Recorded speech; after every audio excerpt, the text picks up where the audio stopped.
It's day 3 of the trip, and it's already been an adventure. I somehow got lost weaving through a wind farm, camped unknowingly on top of a rodent's nest, and then stumbled right into a massive motorcycle festival. Now the road takes me further north, chasing new landscapes and whatever surprises Scotland decides to throw my way.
This one was completely my fault. Okay, Sprocketeers, so I'm currently on top of a mountain pass. It is very windy, surprisingly warm and a little bit humid.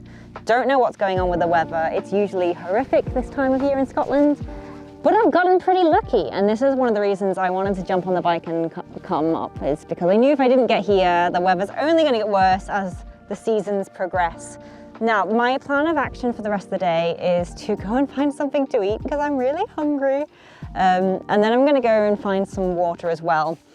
And probably after that, we're going to kind of go to the left-hand side of Inverness. There's some lake areas around there. There's a little bit of tree forestry areas. And we're going to try and find a really nice spot to camp tonight. Hopefully no rabbit holes, because I can't be dealing with rodents under my tent again.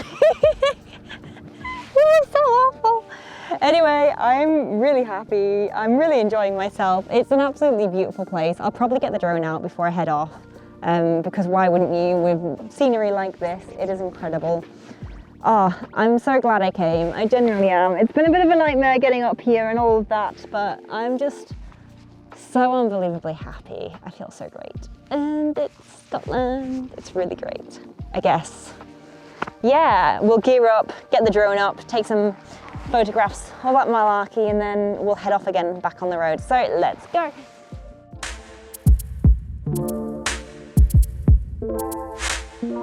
After a quick stop to stretch my legs and grab a few photos, I'm back on the bike heading through the mountains towards Inverness. That's today's big milestone, the official starting line for the North Coast 500. Once I roll into the city, the plan is to grab fuel and then do a full 160 straight around and begin working my way out again, this time following the road past the famous Loch Ness and carrying on towards Fort William. This particular leg of the journey feels like a turning point where the real adventure starts to take shape. My plan for sleeping tonight was to wild camp in some fields that I had spotted online. They looked like the perfect peaceful spot to pitch up for the night. But before that, I needed to stock up on some clean water for cooking. What I hadn't thought about though is the fact that it was Sunday.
That guy has built a camper on a freaking truck. That does not look safe. What the hell is that? What is that? Is that even legal? I feel like some guy was just like, oh, I really want a camper van, but they're so expensive. I know, I'll just get one that's a non-runner and then stick it on the back of my truck. We're heading north towards Inverness. There's an old broken castle over there, which is very snazzy. I'm starving, absolutely starving. I had a sandwich yesterday, and then I forgot to eat the 2 days before then. Oopsie! Yeah, so we'll probably find some food or something. I'm pretty sure I could light my gas canister with a match. So I'm gonna try doing that. And then if that's the case, we should be able to cook with it this evening. So that is the plan. All I need in that case is just to buy some water. Something's not right with my bike. Ugh! What is going on? I'm not entirely sure what happened there, but it was like something was catching my brake. But we've moved the cables out the way. I might have to look at that later. I have my little rolly toolkit, so that's grand. Do you know when you're a kid and you draw pictures of like hills and a road, and then you draw like the road straight across the bottom of the picture? This is literally like a road that a child would like draw, and then the mountains behind it. It is the roadiest road of roads. The king of the road. Ba-dum-bum. I had eventually stumbled on the area that I intended to wild camp that evening. However, I still hadn't stopped off to buy water by this point, which left me in a little bit of a pickle. Oh, I mean, this is a great place to camp. Okay. Right. Plan of action. We are definitely sleeping here tonight because this is fan-freaking-tastic. But we need to go get some water. It was at this point that I realised it was Sunday evening and my choices for shops were extremely limited. The nearest place that had water was a pub that was about 45 minutes away. And so I decided to scrap sleeping here for this evening and start making my way to the nearest town. Okay, I think this is like the only food I can find. Food, okay. Whew. I did not want to starve, but I'm so hungry.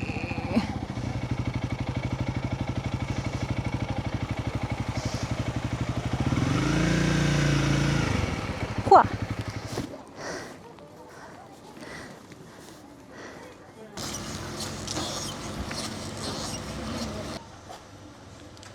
Of course, with it being the North Coast 500, I did end up paying £20 for a burger and fries. I wasn't particularly happy about it, but in that moment I was too hungry to care.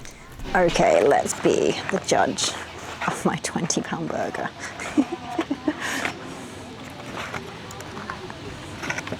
So the burger was, I think it was £12 and the fries were $4. Ah, I mean, to be fair, the ingredients look really good.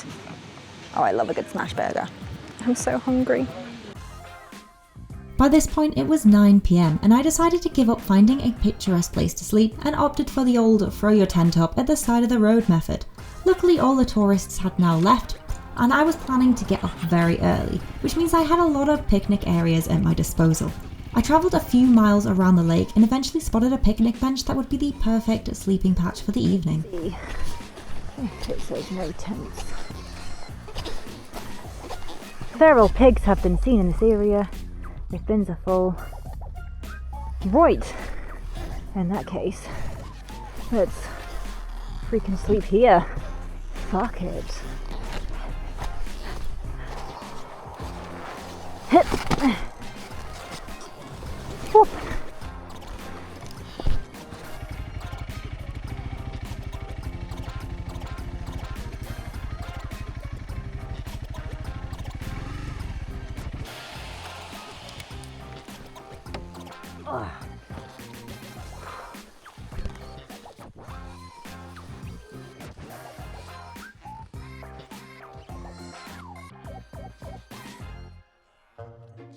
The next port of call was to assess the water quality, and so I went down to the lake edge.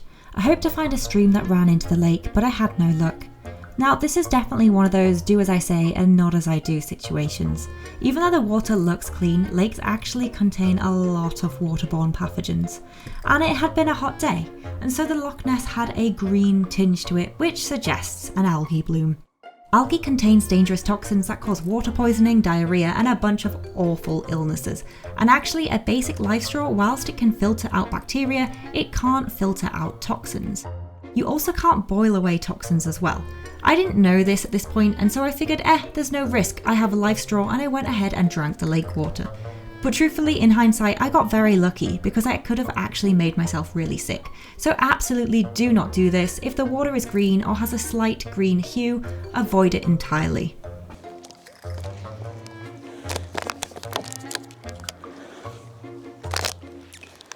I'm exhausted, guys. I'm exhausted. We're only on day 3, there's like 7 more to go. I literally feel like I'm just gonna go take my tablets and fall asleep. I mean, it's super pretty, but my God. I don't have the stamina I did a year ago.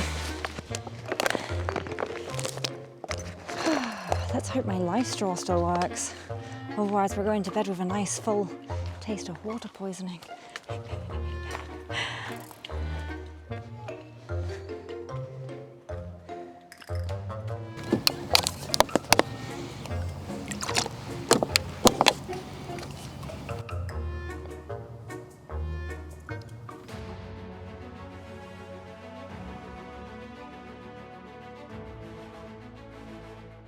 Despite nearly giving myself water poisoning, sitting here by the edge of the Loch Ness felt a bit surreal. After a full day on the road, it was now quiet. Just the water, the tent, and the hills in the distance. It's the kind of place that makes you slow down for a minute and really take it in. There's something special about ending a long ride with nothing but the sound of water beside you.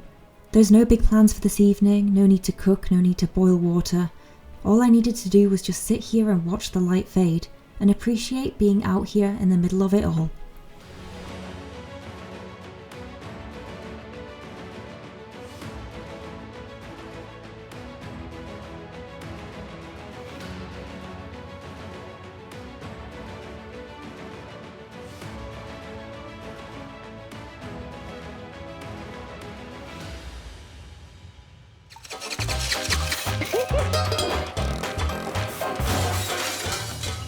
This one was completely my fault.